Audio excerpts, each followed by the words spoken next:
ख़वातीन और हज़रात, हम आज की तकरीब की कार्रवाई शुरू करते हैं. Excellencies, ladies and gentlemen, a warm welcome to everybody,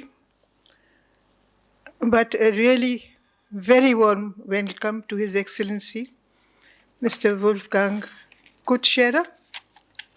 He is the Ambassador of the Republic of Austria to Pakistan, and I thank him for taking the time to be with us today to address our members.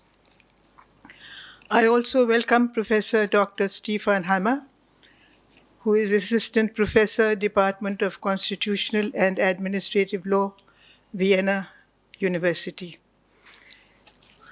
Before I introduce His Excellency and his brilliant diplomatic career, I would like to say a few words about Austria, where I had the privilege of serving as bilateral and multilateral ambassador for 3 years.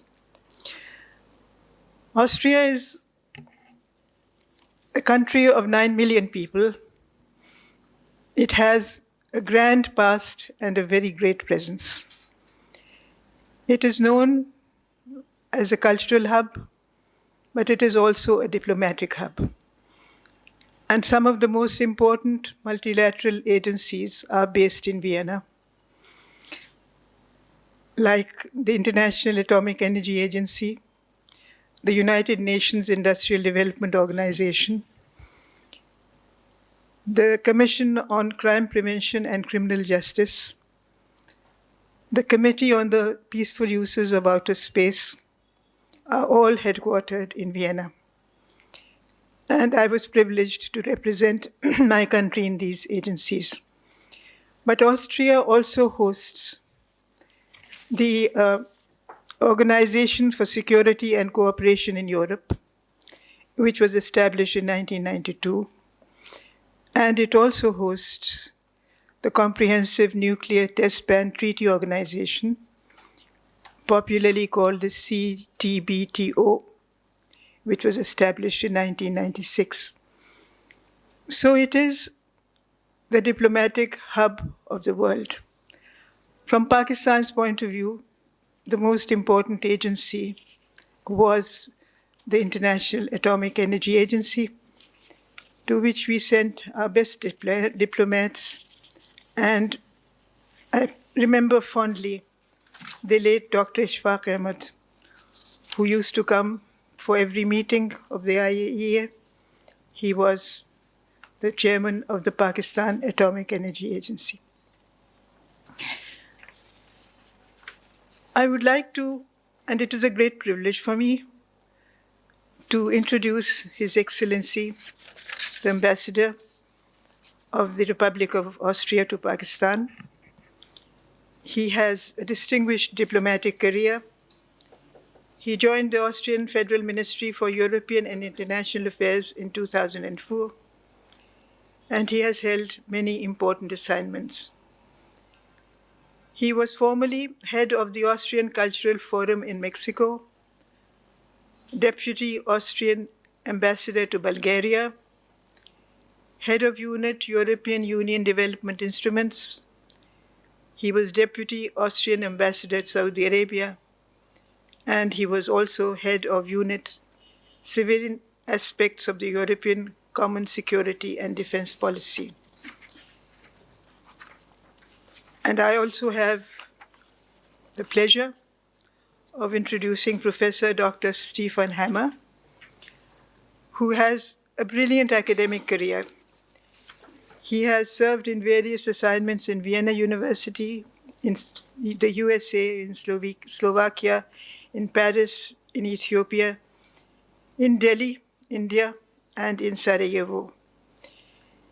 He served as Austrian delegate to various international conferences on human rights, especially to the 3 conferences on the human dimension of the CSCE. He has served in many parts, he has taught in many parts of the world, and he has published and he teaches in the fields of constitutional and administrative law, legal philosophy, European and comparative constitutionalism, human rights, and protection of minorities, and religion-state relations. I believe that he is well versed in Arabic and Islamic studies, the subjects which he studied at the University of Vienna. It is with great pleasure, therefore, that I first invite His Excellency to address our members.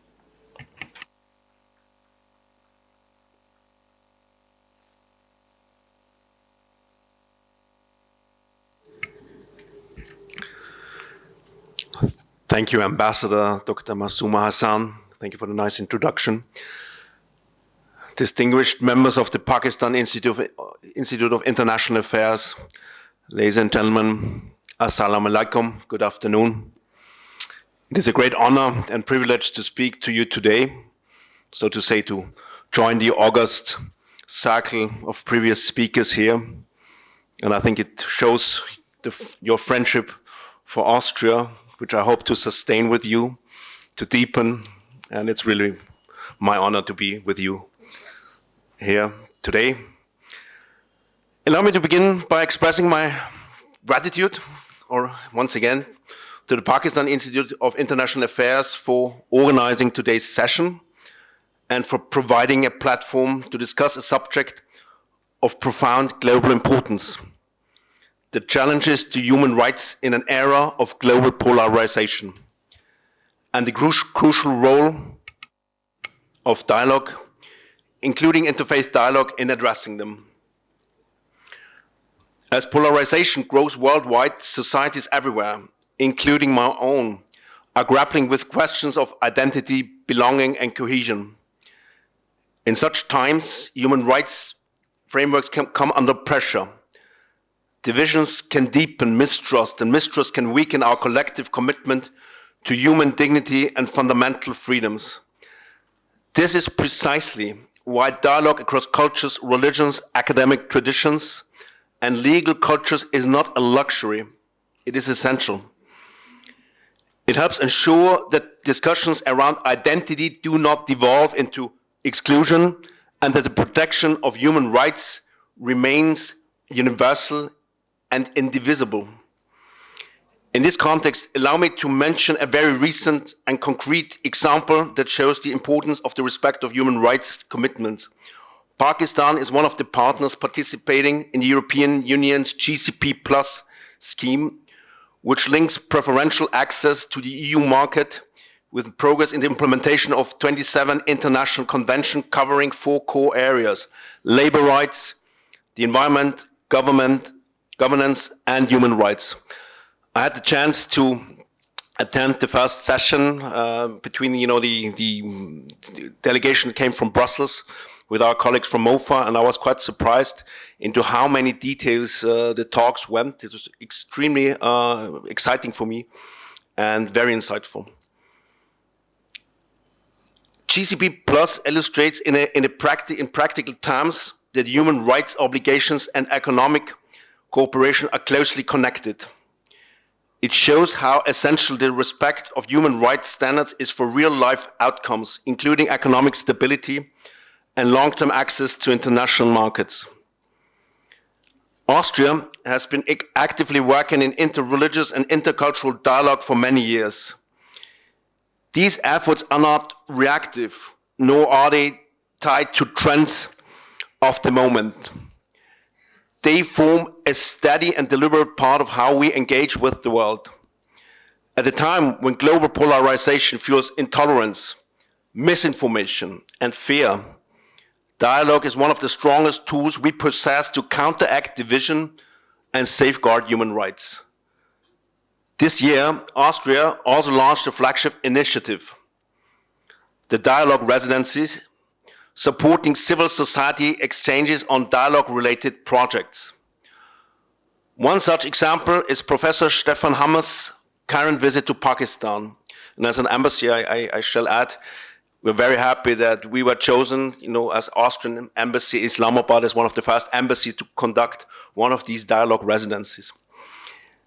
These residencies have already facilitated remarkable initiatives globally, from bringing together people of different faiths through music in Indonesia to supporting reconciliation in post-conflict societies such as Bosnia and Herzegovina. Each residency is tailored to local needs and developed with local civil society partners, ensuring real relevance and sustainable impact. Austria's foreign ministry has long placed intercultural and interreligious dialogue at the core of its foreign and cultural policy. Since 2007, the ministry's task force Dialogue of Culture has coordinated dialogue initiatives at home and abroad, promoting mutual respect and understanding. Critical components in environments where polarization threatens the basic rights and liberties of individuals. The relationship between Austria and Islam is deeper than many realize, for example. Islam has been officially recognized as a religious community in Austria since 1912, making Austria among the first European countries to do so. And the Islam law is in vigor until this day, of course, slightly modified. This early recognition, alongside long-standing Christian traditions and our Jewish community, reflects an understanding that religious plurality strengthens rather than threatens social cohesion. Protecting this plurality is central to protecting human rights. Austria today is a diverse society. According to our 2021 census, nearly 2/3 of the population identified as Christians, while 8.3% identified as Muslim, making Muslims the second biggest religious community in Austria. This diversity is particularly visible in Vienna, where about 41% of children in public schools come from Muslim families, alongside children from Christian, Hindu, Sikh, Jewish, and secular backgrounds. This is the Austria of today, dynamic, diverse, and evolving. And it demands thoughtful, respectful, inclusive dialogue to ensure that human rights remain protected for all. Austria and Pakistan share important values: respect for religious diversity, social cohesion, tolerance, and the rule of law. We also face similar challenges when public debates become heated or polarized. In such moments, calm and honest conversation is essential to safeguard inclusive, rights-based societies we aspire to maintain. This is why academic platforms such as today's gathering are so valuable. They allow for nuance, reflection, and meaningful engagement, qualities that are indispensable when discussing human rights under pressure. Scholars, religious leaders, legal experts, and practitioners can speak openly, exchange ideas, and build trust, even as the world becomes more divided.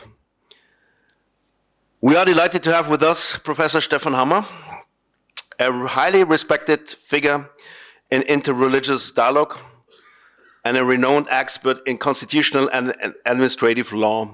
I should even say he is like a veteran of interreligious dialogue.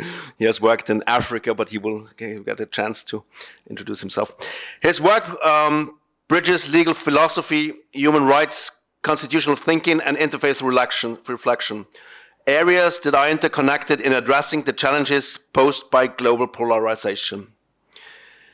His presence today underscores Austria's commitment to promoting serious, respectful, and constructive dialogue. Dialogue that helps society resist polarization and strengthen the protection of human rights for all communities. Let me conclude by once again thanking our hosts. Today's gathering shows what becomes possible when people from different traditions, beliefs, and academic backgrounds meet with open minds and a willingness to learn from one another. Bahut shukriya, thank you so much.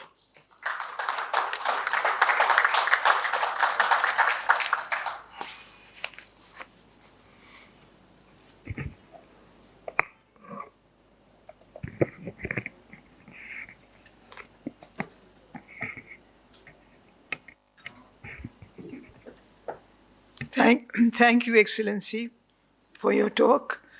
And now it is my pleasure to request Professor Dr. Stefan Hammer to address the audience.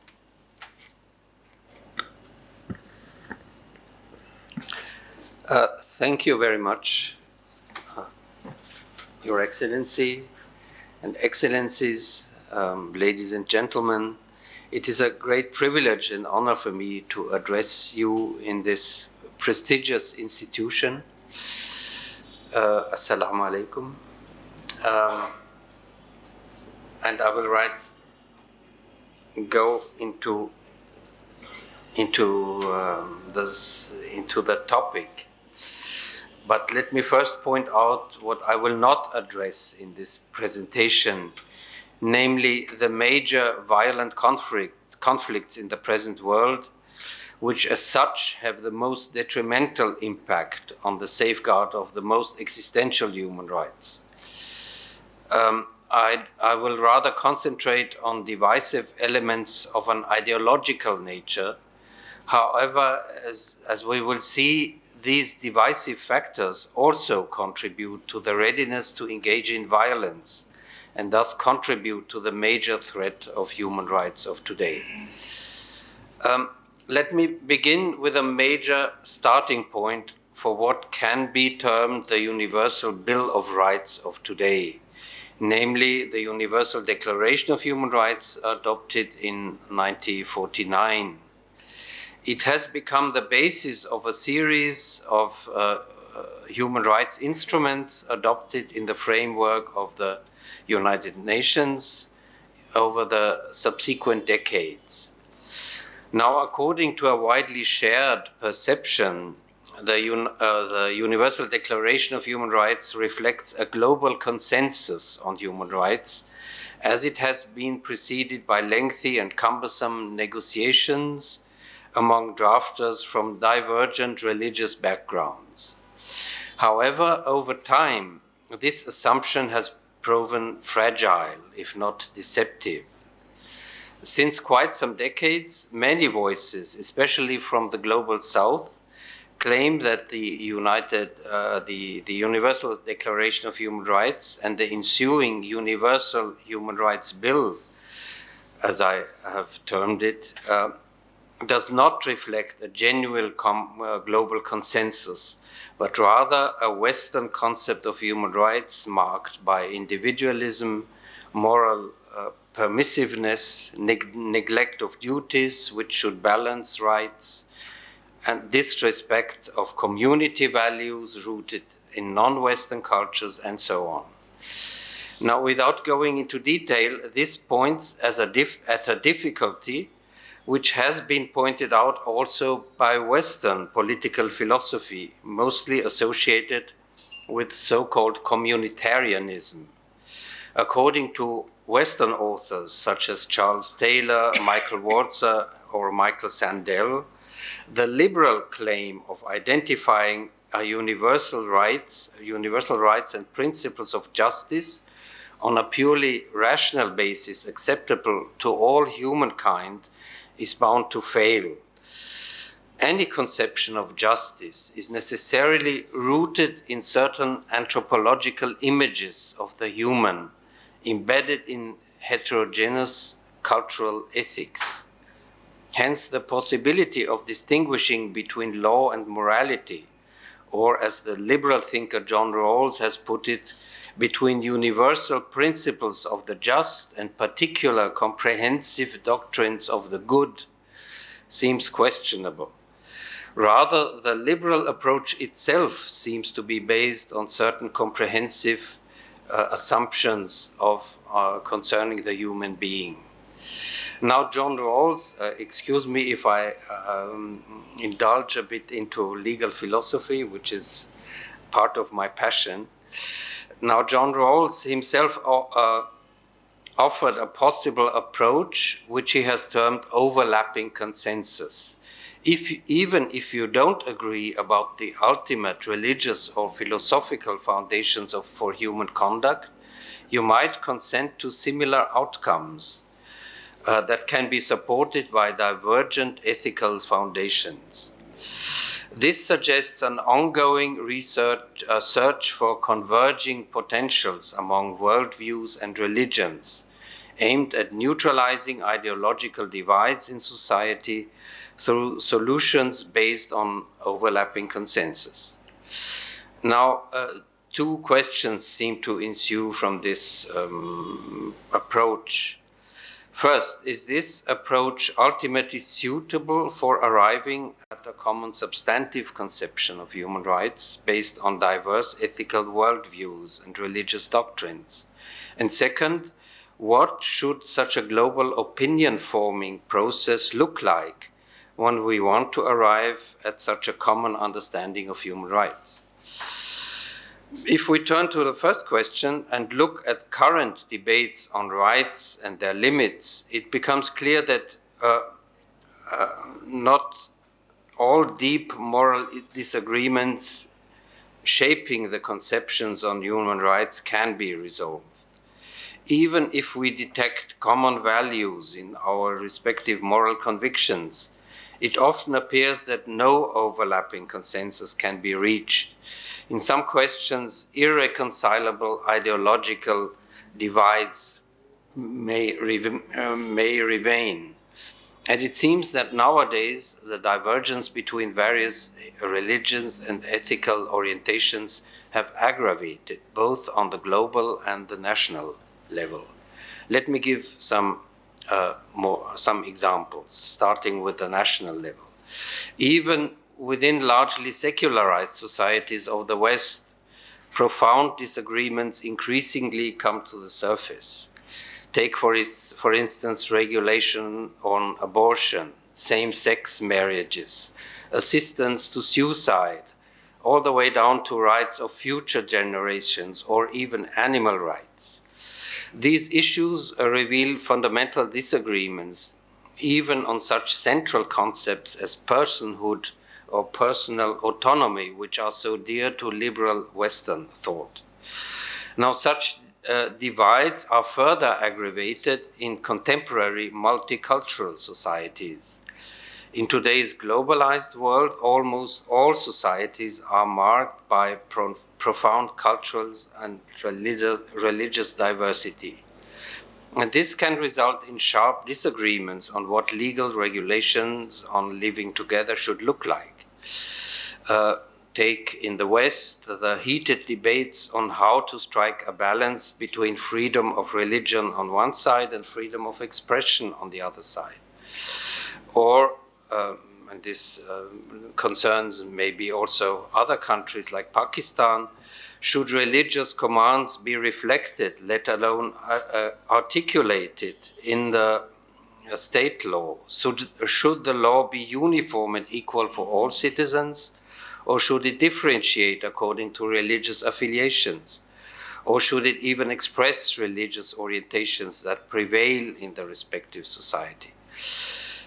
Criminal law and penal codes, of course, as you know, maybe better than I, imply particularly sensitive issues in that respect. Now, all such debates may result in different outcomes in different countries, depending on their respective history and the composition of their societies.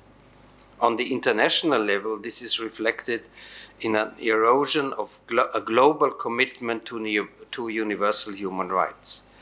If we take the debate on Asian values, on collective or third generation rights, or on how to balance rights and duties, we see disagreements that are prone to undermine the notion of universality of human rights. Now, in international human rights law, such disparities do seem to find some justification, namely in the right of peoples to self-determination, which figures at as the first human right in the two paramount United Nations human rights covenants.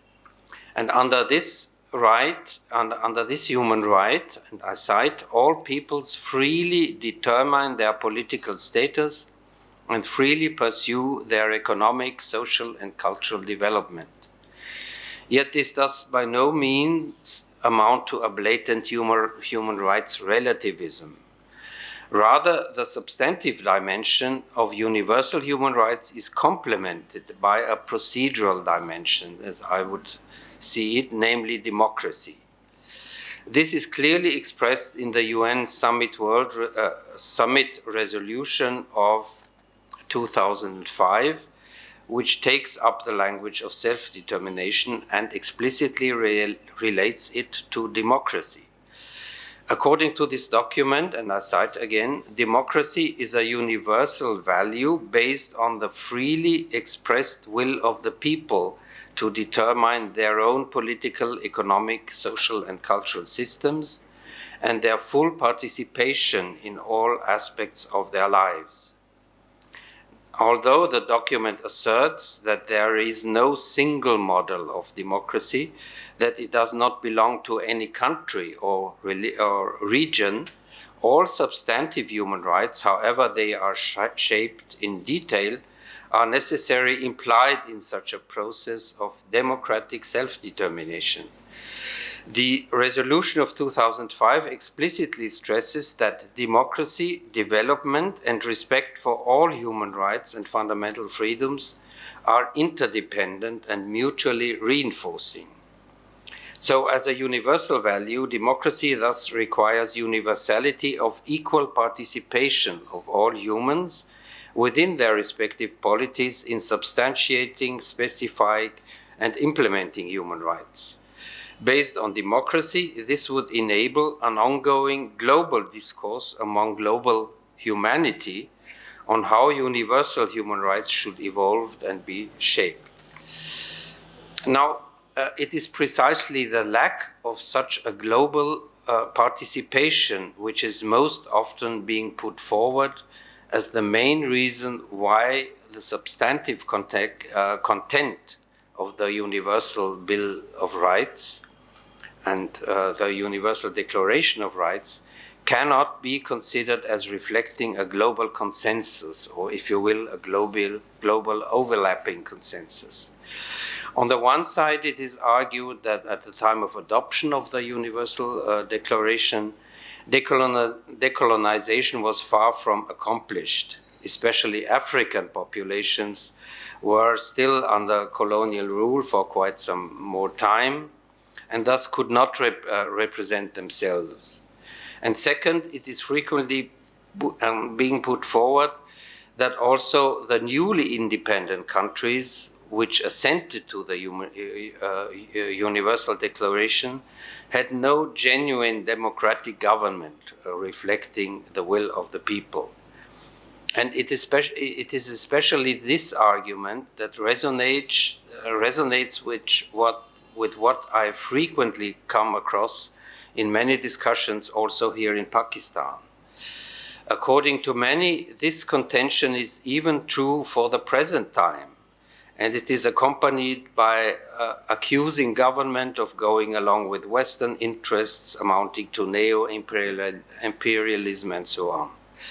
Conversely, an increasing readiness to resort to violence, especially among certain Islamist groups, undermines the opportunities and chances for democratic discourse within a given country. And in return, this also nurtures stereotypes in the Western societies concerning Islam in general, and thus also increasingly undermines opportunities to accommodate Muslim populations in the West. Thus, any engagement in seeking cross-cultural understanding is bogged down by ideological stereotypes, often backed by political interests. So sadly, the present development apparently tends to gradually fulfill Huntington's prophecy of clash of civilizations. Now, it is difficult to hint at possible ways out. There is no simple recipe. Rather, a piecemeal approach consisting of several components could contribute to alleviate the situation. Now, besides elevating the level of education and alleviating frustration resulting from poverty, I would like to highlight those elements that I had a chance to witness in my stay in Pakistan. One aspect is that direct contact between people of different religious backgrounds raise mutual trust and confidence at the grassroots levels. And second, engaging with foundations of belief systems and moral convictions in order to explore chances for political compromise that take into account a plurality of perspectives that seem irreconcilable in substance.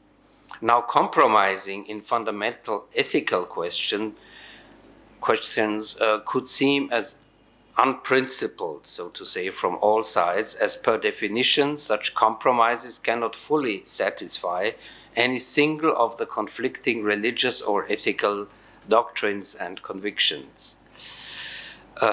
And the constitutional setup of Pakistan itself has sometimes been termed a hybrid system, combining secular and Islamic elements.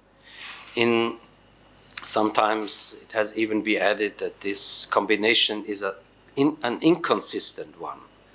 But such arrangement, representing a kind of inconsistent political compromise, could also have the potential to stimulate people to pursue their concerns through debate instead of resorting to violence. We can only hope that through developing such cultures of compromise within civil societies, including societies in the West, a similar spirit may also unfold between civilizations on a global scale. Thank you very much. Wonderful.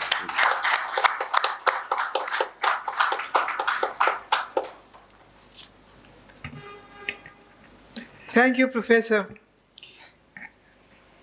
Thank you so much for this insightful analysis of the challenges which human rights faces in a polarized world today. Thank you very much. And I will now open the floor to questions.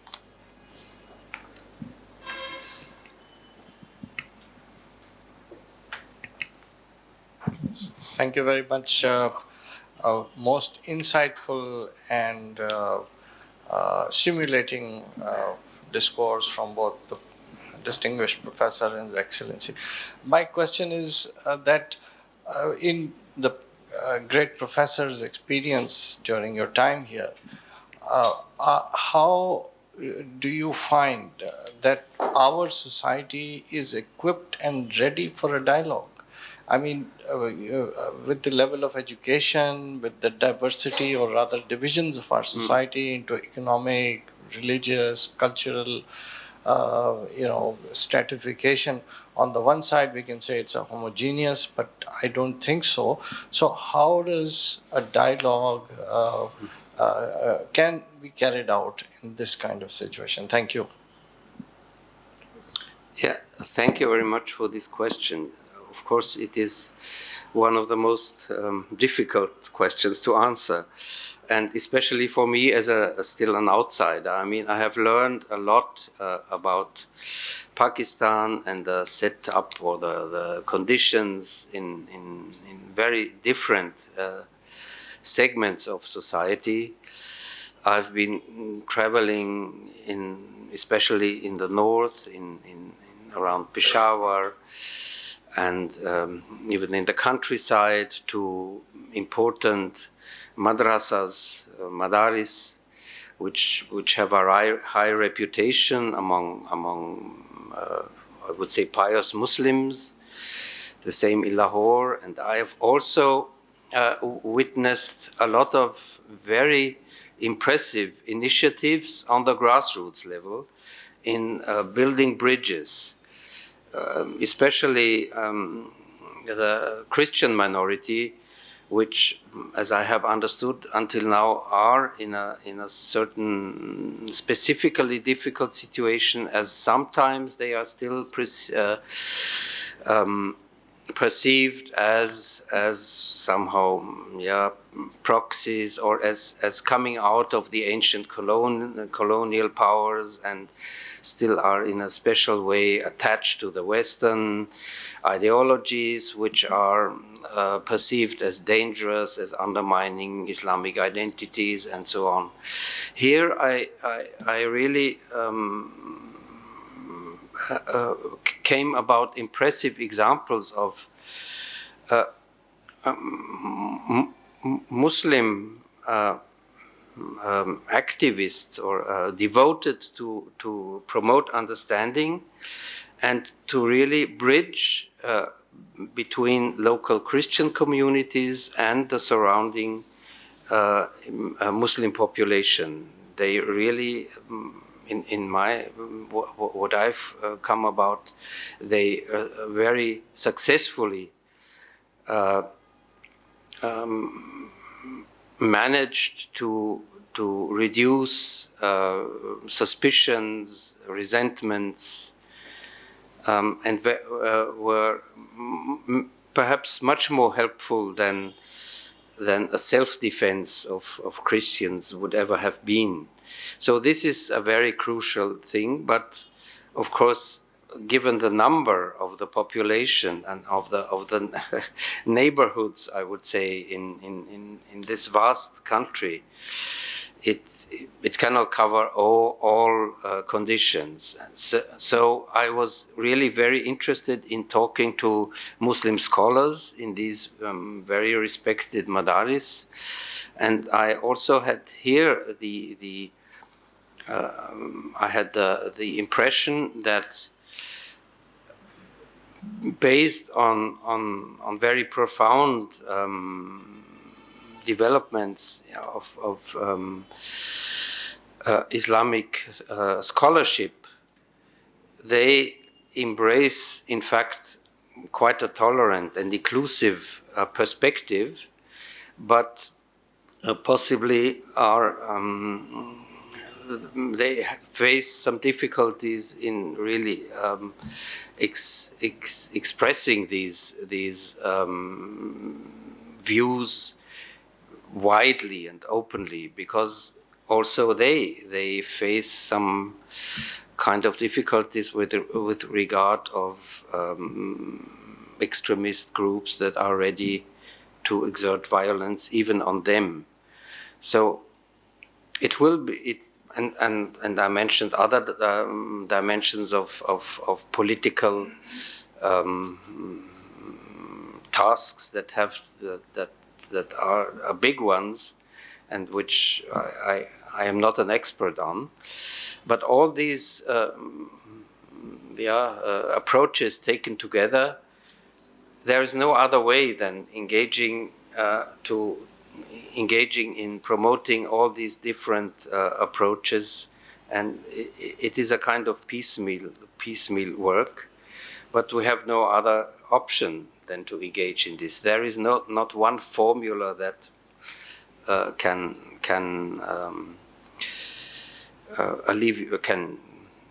so to say eliminate any problematic. So I know this has not really been an answer to your question, because I could not give a fact-based assessment on the chances of any of these approaches, because I'm not a sociologist from expertise, and even less in such a really complex society as the Pakistani one. So I cannot give I cannot give any prophecy, but that's what I see could be the approaches that one could should at least keep in mind and follow.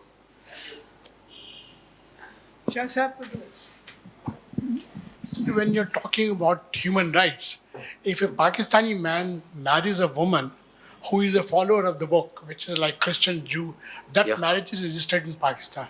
If a Pakistani woman marries a man who is also a follower of the book, that marriage is not registered in Pakistan. That's a violation of human rights of the woman in Pakistan. Yeah. And she has to go to US and get the marriage registered, or in any other country. Yeah. But that's something I don't know how you look at from the human rights position. Yeah. Yeah, of course there are still human rights violations that cannot easily be eliminated just by resorting to state power. I think it does need the rereading of Islamic teachings to come to a better outcome. When I was engaged with the Islamic scholars, I often referred either to very heterogeneous maybe approaches, like the Mithaq al-Madina, the compromise. It is a thing that always has impressed me, because it is a really very early, in the very beginning of Islam, there seems to have been a successful agreement for forming a common polity between Muslims and non-Muslims.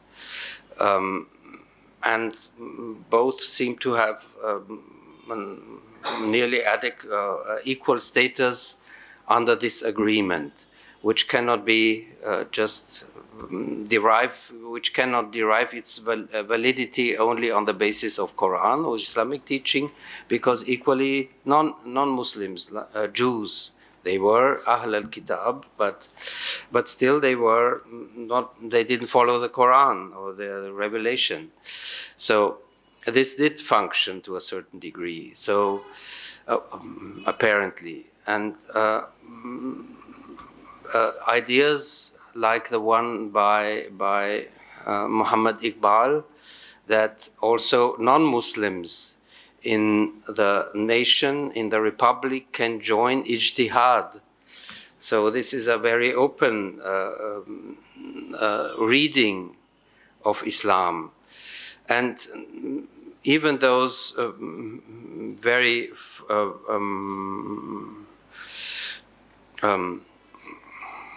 concentrated, I would say, Islamic scholars, they did not openly oppose to that.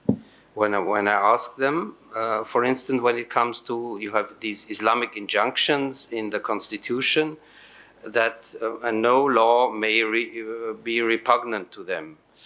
So I asked them, it is a kind of social contract which is in the constitution, and so equally Muslims and non-Muslims could join in resolving disputes about those questions.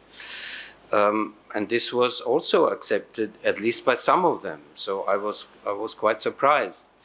So it should not be difficult to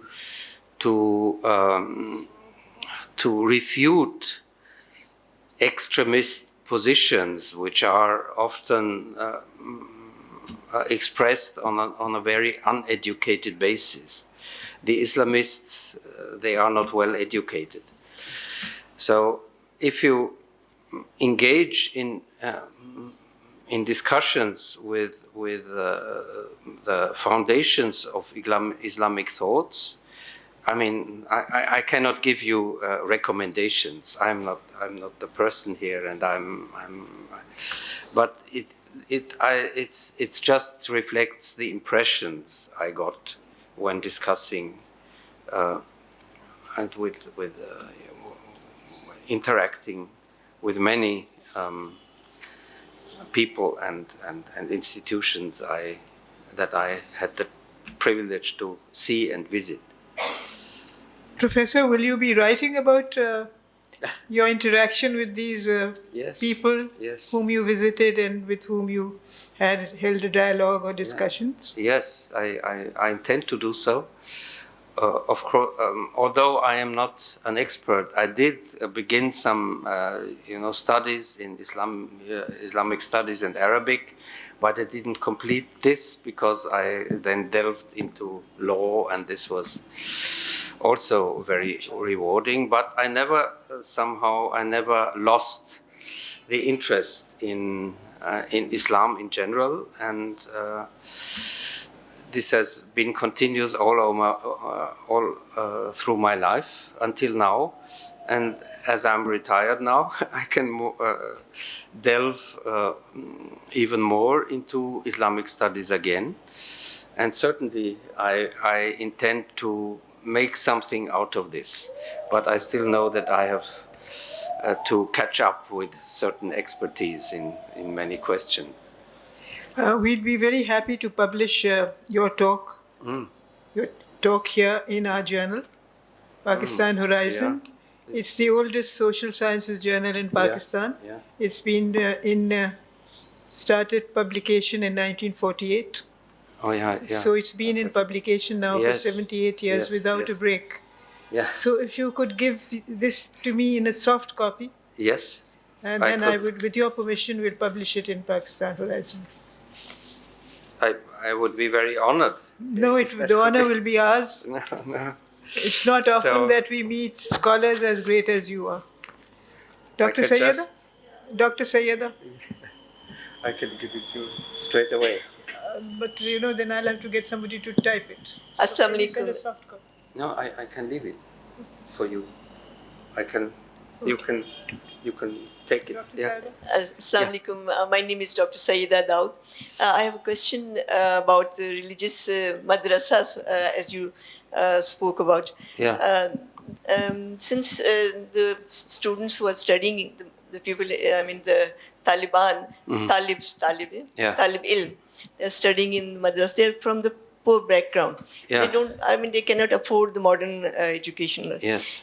In my view, and there have been reforms in the madrasa's curriculum, and modern education has been included, like English and computer and mathematics, so that they can better communicate with the, different section of the society, especially the Western world.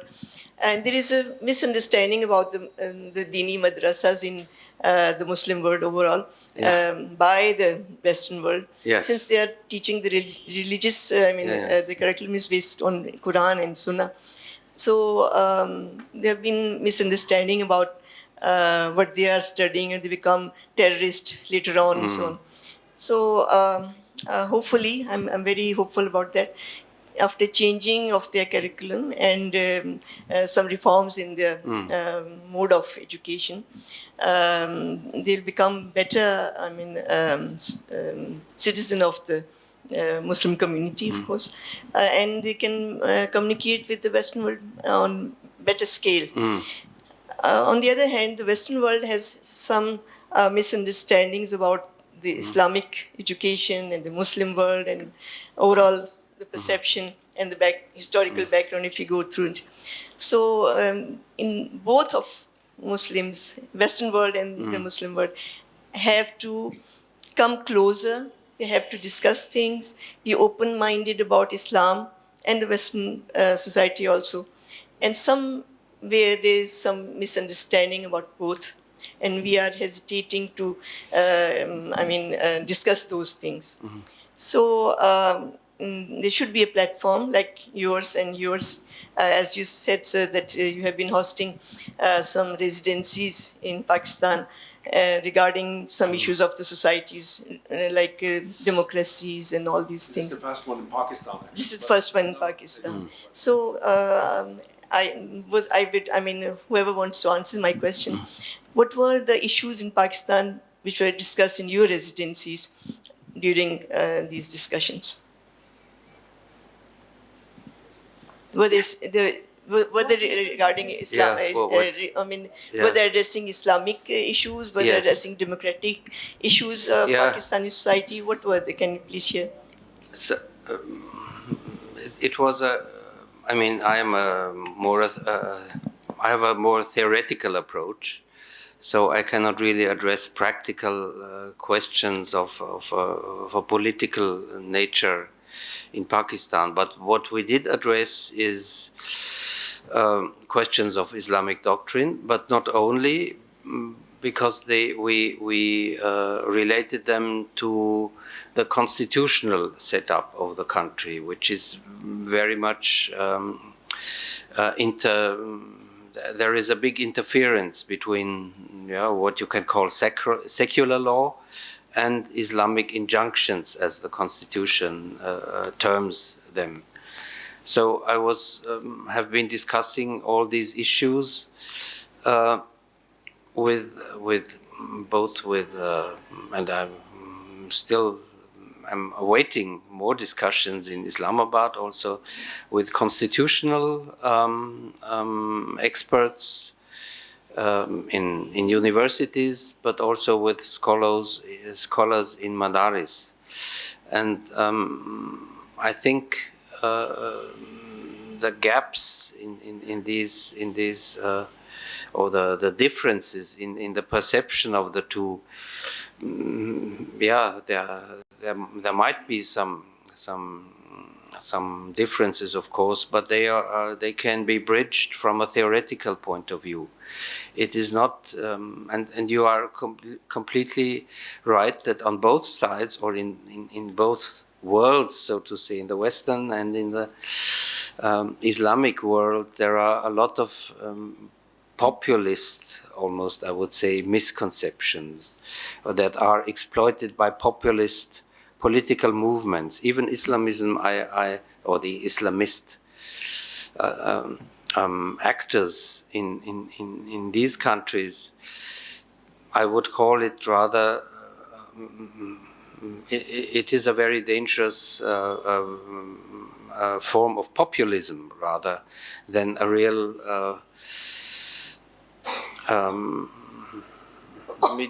it might engage deep religious convictions, but they can very easily be manipulated and instrumentalized.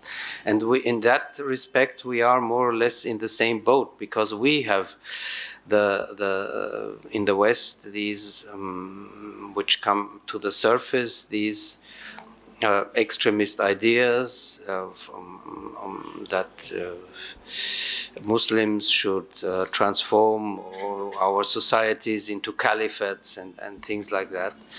But they are, of course, not supported by the vast majority of Muslims in our countries. And the way they live in our countries is perfectly in conformity with what Islamic scholars told me or explained to me in the Madaris. So there is no. I mean, there are certain limits that are difficult to overcome. Certain issues like death penalty, or but even in the West, as you know, there is no consensus about the abolition of death penalty. So it's from the theoretical and moral, even moral basis. There still are divisive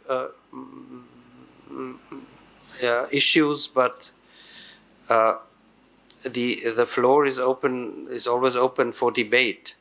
So the most important thing is that we, so to say, our societies calm down and get these issues away from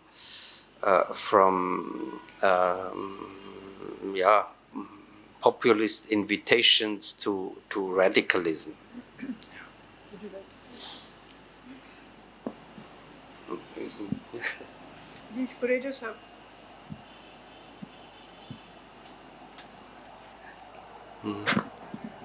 Thank you, Madam Chairperson, Sarfraz Korejo. I am life member of this institute.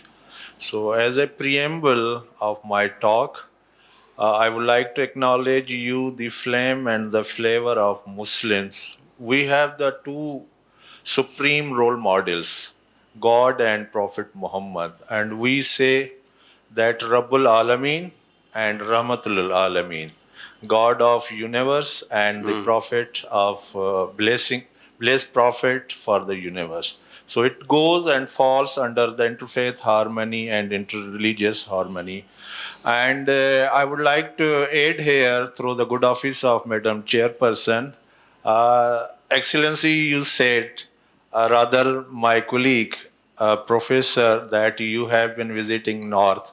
So in South, you are more than welcome. Just visit the Karachi you have started, and you can visit other parts of the province of Sindh and southern Punjab.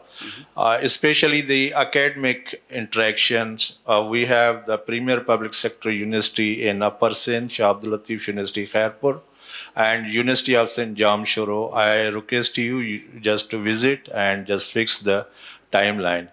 My very last question, and the only question is based on the tone and the tenor of the human rights violation in occupied Kashmir and in the state of Palestine. We are just noticing that just for narrative building, Palestine issue is now divided as the issue of Gaza. That is also the part of Palestine and the West Bank. So it is all in total.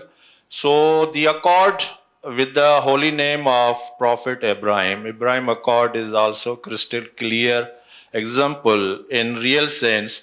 But when we see the thesis of this accord is based with the name of Holy Prophet Ibrahim, but antithesis, the doers, the makers and the implementers, they are not following the real message or the philosophy of Prophet Ibrahim.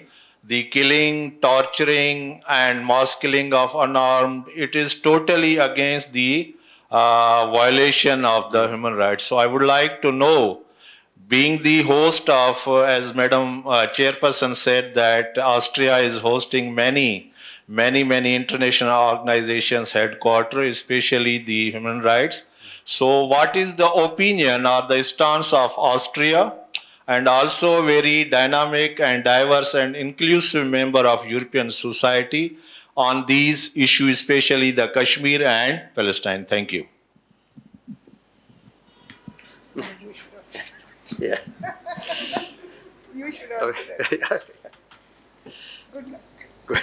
Well, I've been here for only 4 months, so we're talking about interreligious dialogues today. I hope, bear with us, we're not going to get into Gaza, which of course I think is a tragedy, definitely, yeah. And the Kashmir conflict is, I think it's the material for, I don't know, a lecture of another 8 hours. I hope we get the chance to sit together and discuss these issues privately. But I hope, I ask you for your understanding, it would veer a bit off to what we're trying to do. Let me just maybe add, because the lady asked before you, why do I think that is really important that we're getting into this with the dialogue residency program? The idea is exactly to hear voices from the ground. There's a lot of prejudice about Pakistan, about the Muslim world. You're right, absolutely. There's misunderstanding about interpretation of so many things in various religions of the book, not only Islam, but maybe Christianity as well. And I think that is exactly why we wanted to have these experts come to not only Pakistan, but other countries, sit together, engage in dialogue, and then see how we can take this further. So from my contacts, from my conversations with official representatives of local government, federal government, people say all the right things. There are constitutionally enshrined rights for religious minorities in this country. But nevertheless, sometimes I think we should try to engage with those, not so much preach to the converted. I think some of you might very much be, I think, committed to a, let's say, tolerant interpretation of your respective religious faith, but to engage those who have a different stance, a different approach to certain interpretation of faith. And I think it was hugely interesting for us to hear that we get some very good feedback from minority religious communities here, that there's funding, that the government authorities take care of them, that they try to provide security. But nevertheless, there are challenges, of course, as well. But I think key for us, the next stage would be to try to engage with those people we don't see so much at these kinds of events and conferences. We did a very nice, very insightful conference with IRI, Institute for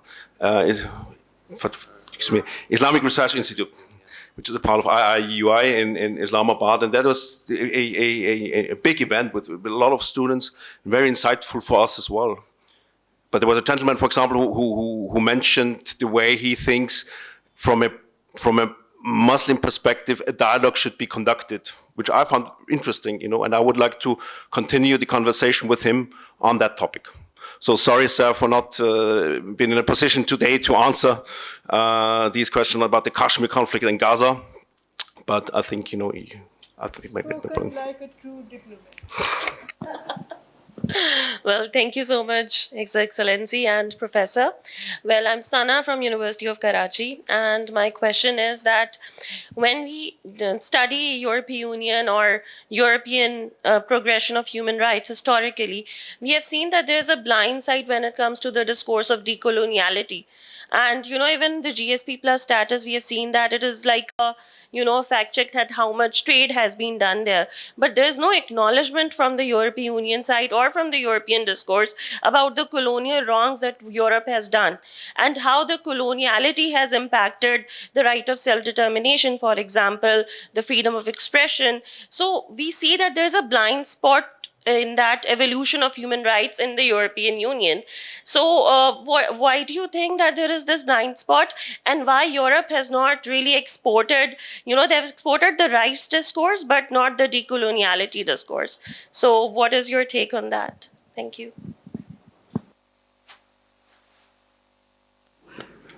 Yeah, it's also a difficult question. Maybe I think you are right, at least to some extent, that the perspective under which Europe addresses the topic of universality of human rights does not take into account the respective experiences of formerly decolonized peoples rather. So in my talk, I tried to somehow open this, open a bit the thought that universality of human rights could be defined for once and ever based on a liberal universalism, and therefore I can only cite, you know, other thinkers which have spoken of reiterative universalism, which implies the acknowledgement that human rights, the universality of human rights, does not so much consist of the universality of a certain substantive code of human rights, but it rather consists of the universality of a constant debate in which all cultures and peoples have to participate on an equal footing. This is the only way, I think, to overcome biases that still can persist, and blind, as you said, blind spots that we might very well have. And based on different historical experiences, the answer to certain, there has been the theory that human rights are not derived from an abstract point of view, but they are reactions to concrete experiences of injustice. And that's the background where they are formed. And the variety of experienced injustices, including colonialism, is a very wide one. So this has to constantly be fed into the global discussion. And therefore, I would also subscribe to this idea that universality of human rights is rather it consists rather in the universal process of in the universal discourse, which will never end, which will never be finalized. Although we have to strive for consensus all the time, but the conditions and basis for finding consensus will constantly change.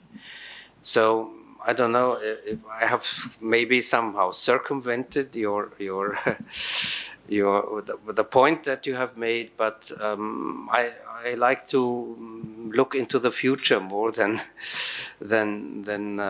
trying to distribute bad marks, so to say. So I think that's somehow the road that we should embark in. Thank you so much. I'm Dr. Khalid, Secretary of the Institute. I have to thank His Excellency and the professor for being here. Your presence here just indicates how much interest and how much focus you have for this place. I have a question for the professor. You said that universal human rights law was made at a time when certain discrepancies were there because of the environment, the political environment. I would like to know, as a professor and as an expert on the legal side, what would you suggest, or what would you suggest as a revision to make it more pragmatic, more practical, and more acceptable? Thank you. I think the question of more practicability, it touches more the question of implementing human rights, because even if you have agreed about certain principles, you still face the problems of implementation of human rights. For instance, here, I give you a concrete example of minorities sometimes facing problems in finding places of worship, because either the place, there have been sites allocated by the government, but either the owner of the place refuses to let this place to the minority because he or she faces resentments in the local population, or it's the local population themselves who oppose to that. So it is a question of what kind of responsibilities human rights imply. Is it only respecting human rights as an obligation for the state, and the rest is, so to say, up to society, or has the state the responsibility of actively promoting or establishing the conditions under which a concrete human right can also be enjoyed and implemented in reality? That's a question for lawyers and for constitutional jurists. And the other way, the other aspect is when you asked about ways and means to enable consensus or a common understanding. Yeah, I cannot say much more than I have already said. Of course, human rights discourse cannot be limited to conference rooms with diplomats meeting and discussing. I myself also see my task or my endeavors here to serve these discussions by providing a certain basis of insights and knowledge about certain mindsets in a concrete society and so on. So maybe this could also be added, that diplomatic discussions about developing human rights standards should be maybe more related back to the respective societies for which those representatives speak. That these processes might be enhanced and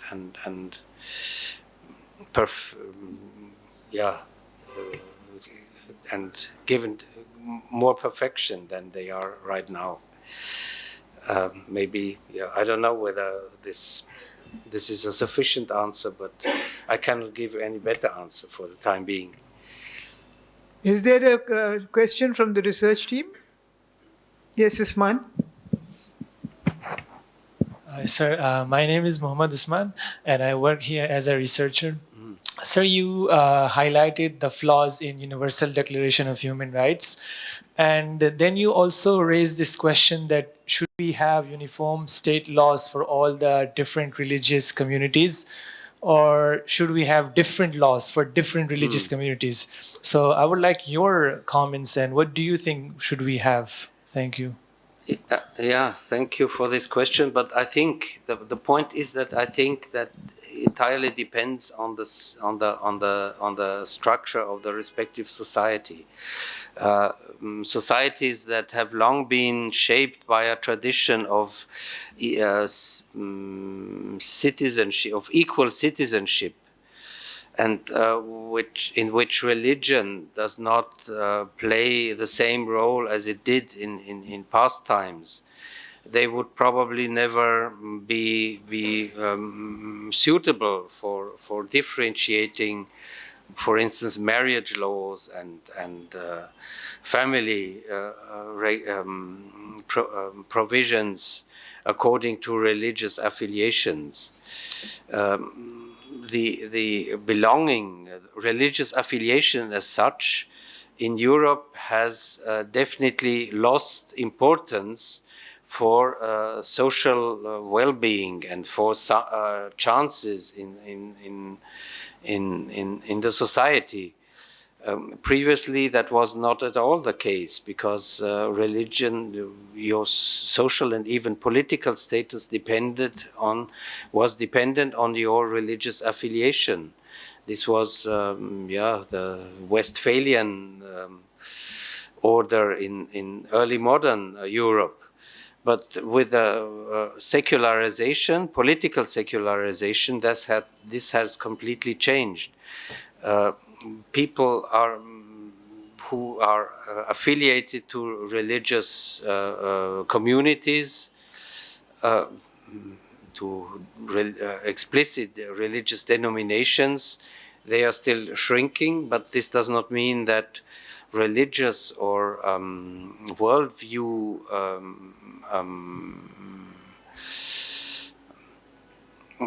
convictions decrease.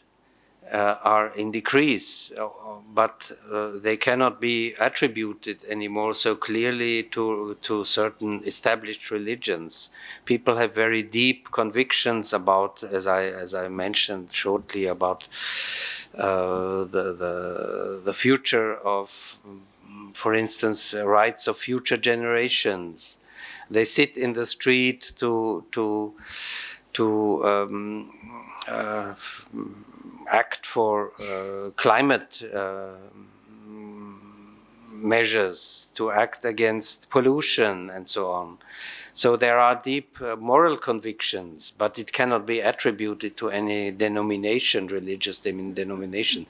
So I think it's also might be a misconception in some, non-Western countries, that the West is completely deprived from morality and deep moral convictions. That's a complete misunderstanding. But it is not anymore rooted in defined religious traditions, but it has, the term has been coined invisible religions, which covers all variety of worldviews, deep convictions, and so on. For these societies, differentiating according to official or somehow nominal religious affiliation would make no sense. But for societies like Pakistani society, which has a certain connotation in the constitutional setup to dominating religion, and therefore also the ensuing definition of minorities is necessarily related to religion. You have to relate to religious minorities. We have no religious minorities. We wouldn't call them like that.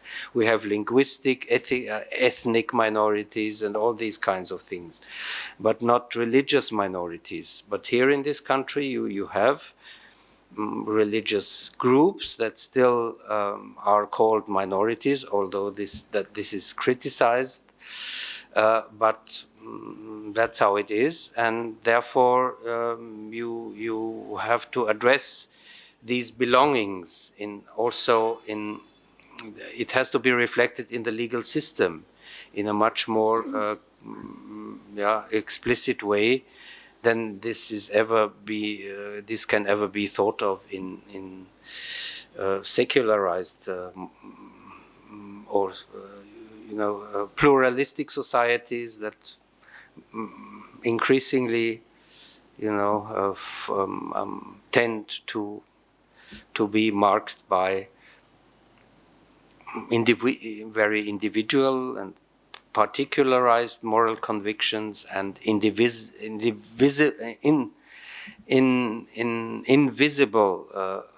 religiosities. So again, it depends on the society. Thank you so much. There is a question from the research team, and I will wind up in a little while. Hello, my name is Maliha Seher. I'm a researcher here. So you mentioned a brilliant framework that mentioned democracy, development, and human rights are all mutually reinforcing. Now, there are certain countries and even subparts of our country where human rights are extremely constrained. And so the development is also restricted because of their own philosophical convictions. So do you think democracy is not applicable there, and do we have a better alternative there? I don't think that you can say that democracy is not applicable anywhere. It is just the conditions of implementing and practicing democracy that are so difficult. I've often heard here the concept or the perception that because democracy purportedly doesn't function anywhere, the whole concept can be put away, which is completely wrong, I think, because you cannot criticize that democracy doesn't work if you don't have the democratic ideal, because you can only criticize that something isn't working if you have adopted the standards of how it should work. So if democracy would be a complete failure, we wouldn't have any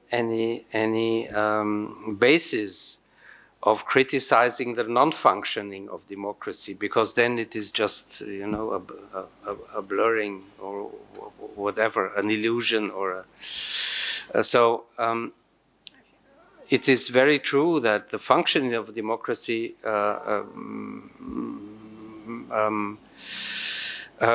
is based on the fulfillment of the basic human rights and can flourish only on the basis of a certain education level. Democracy is not just it's not the dictatorship of the majority, but it is based on the equal of the recognition of the equal status and dignity of every human being. Otherwise, you couldn't even call it democracy.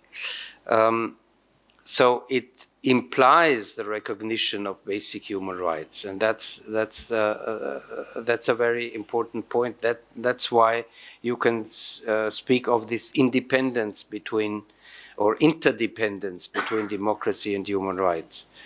But of course, as they are interdependent, human rights cannot be fully fulfilled without democracy, but also democracy cannot work without the realization and real implementation of human rights, of equal human rights.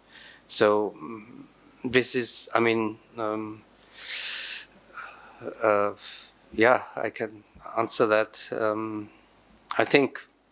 I hope my answer is sufficient. Okay, thank you. Oh yeah, yeah. साफ कर दो.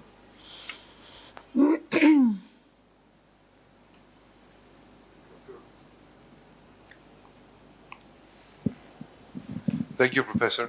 Thank you, Excellency.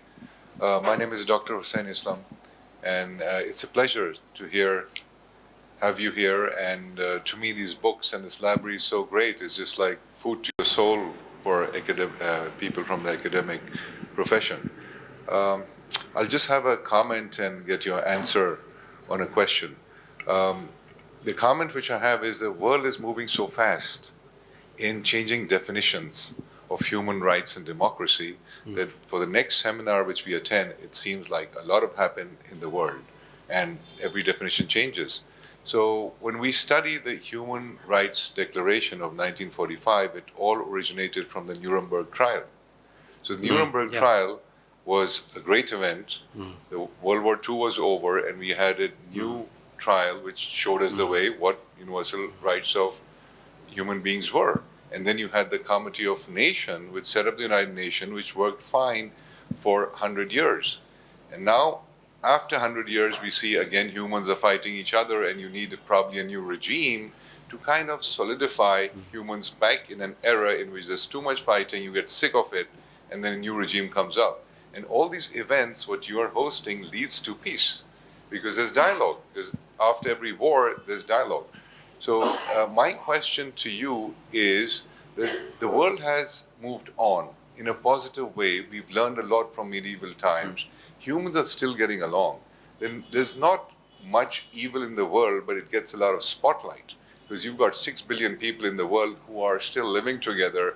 Yes, there will always be conflicts between regions for resources, but how do you see the exploitation of religion for personal use? Like when I study religion, it's a lot of exploitation which is going on in the name of the church or in the name of Islam or in the name of Judaism.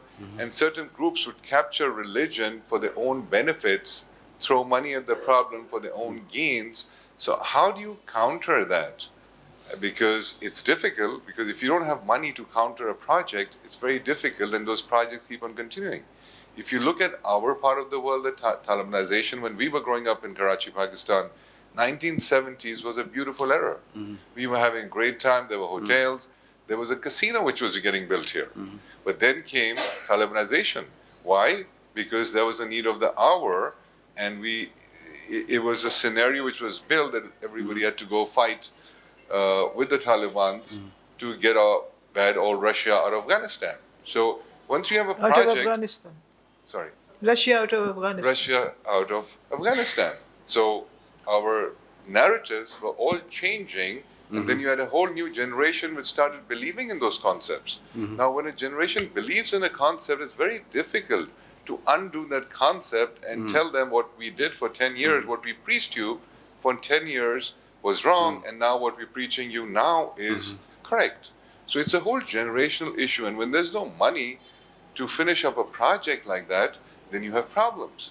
And then it leads to whole degradation of human rights.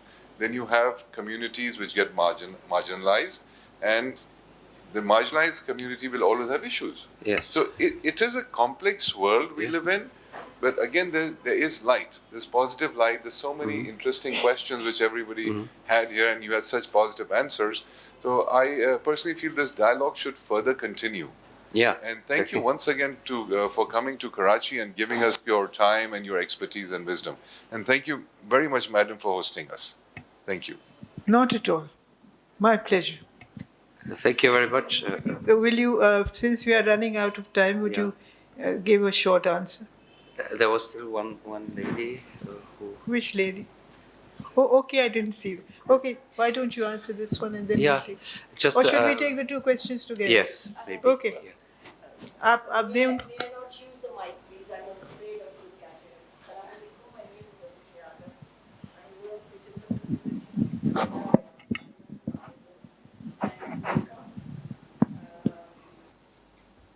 to Pakistan. Is that your question? Sure. Thank you very much. Now, I'm not going to end this session without asking two questions myself. So the first question is to His Excellency about Austria's experience of neutrality. And the other question is to the professor about how he sees the state of human rights in most European countries today.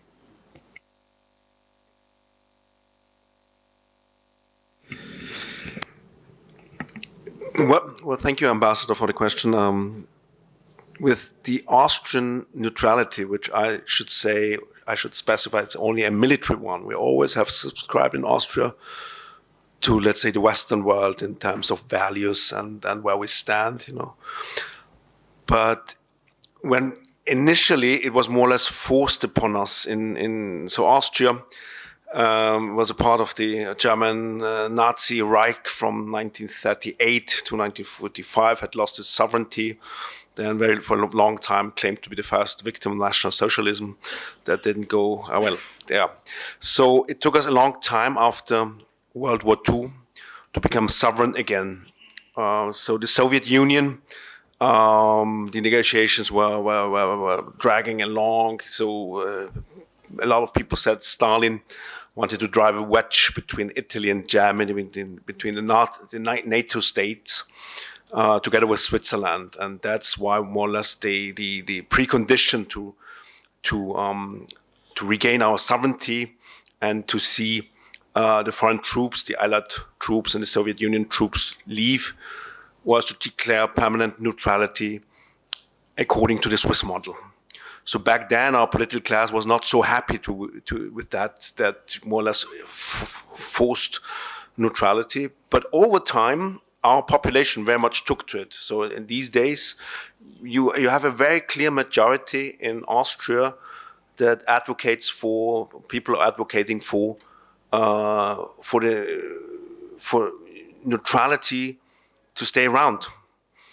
Although with the war of aggression against Ukraine, that has, of course, shocked a lot of people. It's because the gentleman brought up the Kashmir conflict and Gaza. I could spend another 2 hours talking about the Ukraine now, how that has affected us as a country, as a region, as Europe. And so there are, in the European Union, 27 countries, there are only four member states remain neutral. That is Austria, that is Ireland, that is Malta, and that is Cyprus, in the case of Cyprus for different reasons. And nevertheless, in our population, there's still an overall consensus to remain neutral, military neutral. That means we won't have foreign military bases in our country. Will not join a military alliance like NATO and so on and so forth. And there are certain segments, but I should rather say in our political class that would like to initiate a debate about whether this is still the model, since now with Sweden and Finland who haven't joined NATO very recently because of what is happening in Ukraine. It is a very fraught debate, and nobody wants to, not one of the leading politicians for the time being, wants to really initiate that discourse. And you will find a lot of people say, okay, we are surrounded by friendly countries. So why should we join an alliance like NATO? We simply don't need it. We don't want to raise our military budget to the levels of the NATO countries or other countries. The problem is only that a lot of things have changed now in Europe, and people wonder: is this still the right setup? Can you be neutral in such a geopolitical situation we are faced with in Europe these days? I hope that answers your questions.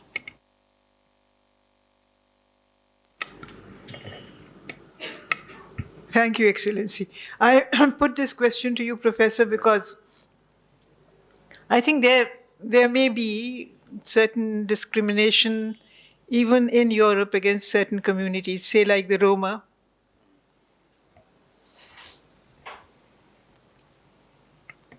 Thank you for this question. Maybe the discrimination against certain ethnic groups is still diminishing. But I mean, the whole question is a very vast one. So I would give you. I will answer it by relating it to the context that I spoke about, namely religion, religious freedom, and other human rights. There are overall the situation. I honestly think the human rights situation is not so bad in Europe, but there are instances in which, especially, you can see an overrating or overvalue of economic freedoms like freedom of enterprise, freedom, property rights, and so on. Also over certain aspects of religious freedom. For instance, there's a tendency both in the Strasbourg Court of Human Rights and the European Court of Justice in allowing entrepreneurs to ban the Islamic wheel in their enterprises, even in contexts in which there is no contact with clients. So even if they are in the back office, the employer can ban Islamic wheel. Mostly it's about Islamic wheel, of course, not so much about any other religious wearing other religious symbols. I give you another example. In France, there has been kind of desecration of a church by a female activist who took off her clothes right before the altar. So it has been a Catholic church where the most sacred objects or objects of veneration are present in the altar. Now in France, France is always presented as a very secular and potentially anti-religious country. But their courts, they protected the integrity of the religious faith when they had to decide on this case. But the case went to Strasbourg, and it was the Strasbourg Human Rights Court, so the European Court of Human Rights, which turned over these French judgments and revised the conviction of this female activist by saying that it is in conformity with the religious human rights because this was not conducted during church service, but it was just so. There is some growing unsensibility towards those deep sensibilities, convictions, moral attachments. So I think the general course that the jurisprudence, European jurisprudence, takes in human rights questions is a kind of pragmatic, utilitarian approach that does not completely or not accurately reflect the moral setup of society. It does not fully conform to that. That is my impression, and we have frequently criticized this approach in human rights jurisprudence in Europe, and I think, yeah, I can. This is a point of criticism that I would apply. And thank you also, Consul General. I would just shortly come back to your statement. I think the lady has spoken of hope, which religion can confer, and I would also add what you have just expressed, namely enlightenment. Is what is needed. It is enlightenment about the manipulative roots of strengthening of extremism. It has roots, strategic roots in political in the political context. And if you educate people, if you enlighten people about these facts, then it might also contribute to overcome those developments towards radicalization and gradually decrease them. So it is hope and enlightenment, and I think this is a good combination and a good final, so to say, perspective on the whole issue. Hope and enlightenment is also a good way to end this session. And I would like to just say a few words about this institute.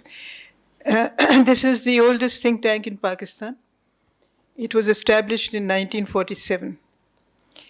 And its first offices were in Frere Hall, in rented premises.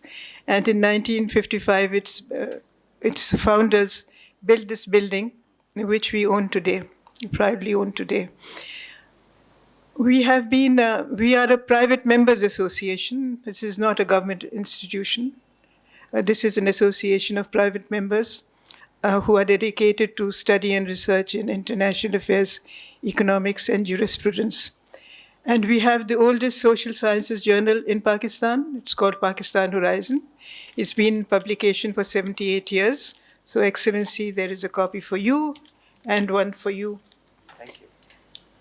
And my pleasant task is to thank His Excellency.